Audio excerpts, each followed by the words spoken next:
Hello guys! Hello Aries! Welcome dito sa aking channel. Palaran 888. Welcome Aries. Alamin natin kung anong messages, vibration, gabay energy para sa lahat ng Aries. This is general reading. So I hope na makuha mo yung message Aries. Money, career, financial for the year 2026. Okay. First card natin is 10 of Cups.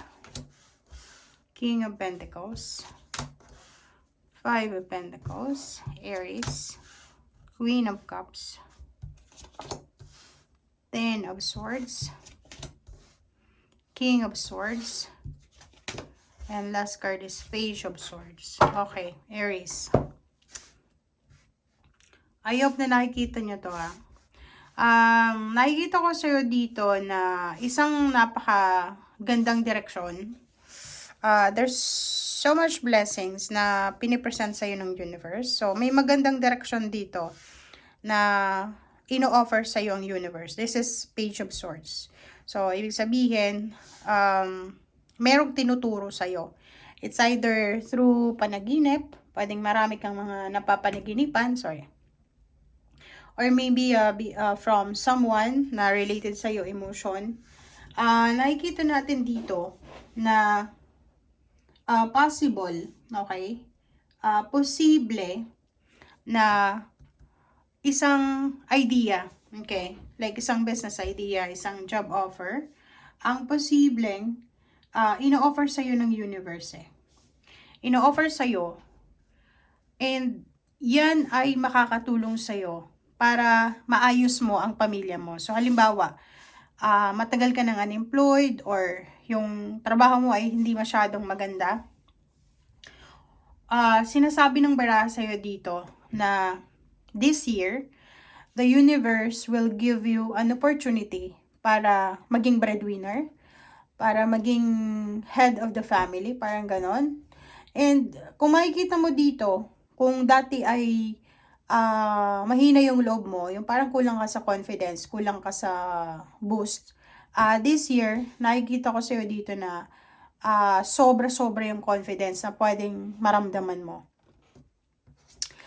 There's parang plans para sa family mo. So, pagpasok pa lang ng January, naisip mo na gusto kong mabigyan ng magandang buhay yung pamilya ko, kung may anak ka, magulang, ganyan.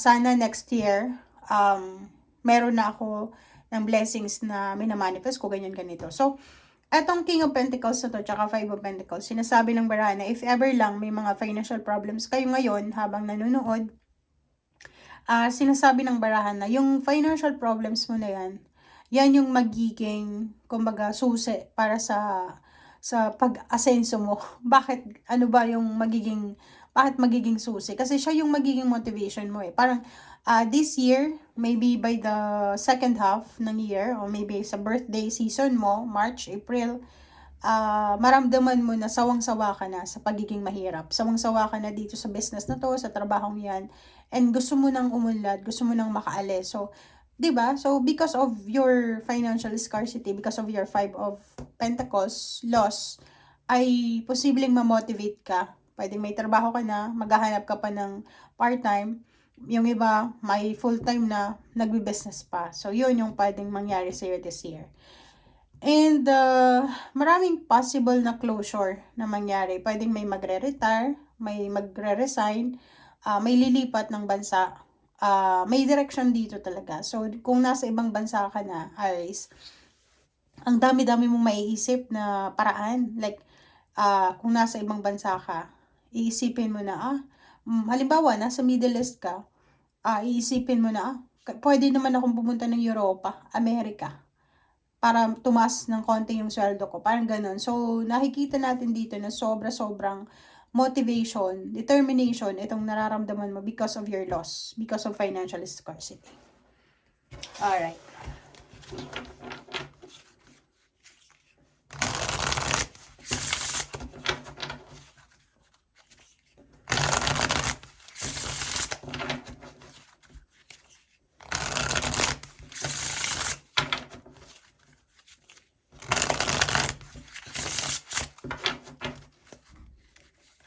Alright, so, Panther Spirit, reclaim your power. O, diba? So, this year, this is the reclamation of your power. So, mababawi mo kung anong nawala sa'yo. Maybe few years ago, 2 years ago, 1 year ago, tumambay ka, or pwedeng nanganak ka, nagkasakit ka, na pwedeng naging rason para dito sa financial loss.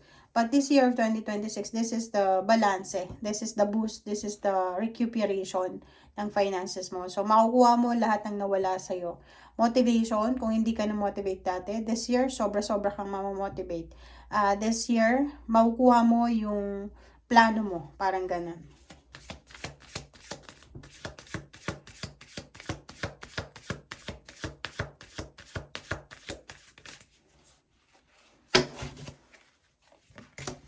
Okay, bad spirit, a rebirth is assured. Wow, congratulations, Aries, diba?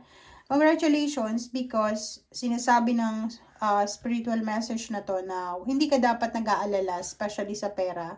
Kasi makukuha mo lahat ng nawala sa'yo. Ninakawan ka, tinapakan pagkatao mo, sinasabi ng barahan na a rebirth is assured. Sure na sure yung renewal ng buhay mo, pagbangon mo financially.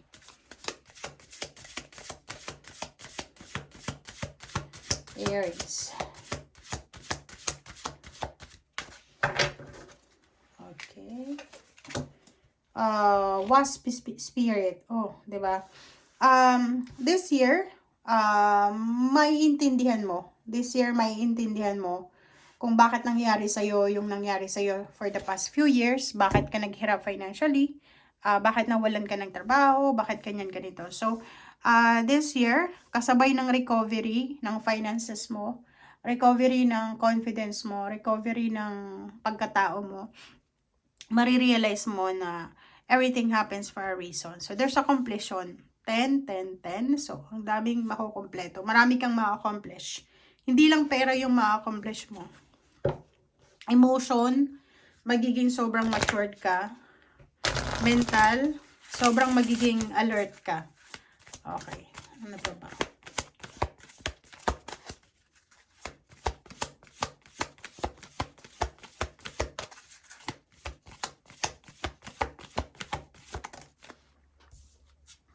Healing. Reclaiming your power. A rebirth is assured.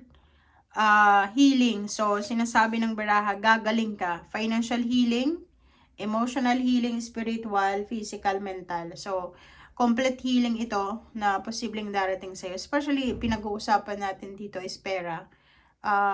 Maraming financial na kagalingan ang posibleng mangyari sa'yo. Okay, boundaries. Boundaries card, sinasabi ng baraha sa'yo dito na this year, makukuha mo yung financial boundaries or makukuha mo yung financial blessings na posibleng wala ka dati. Okay? Thank you guys. Bye!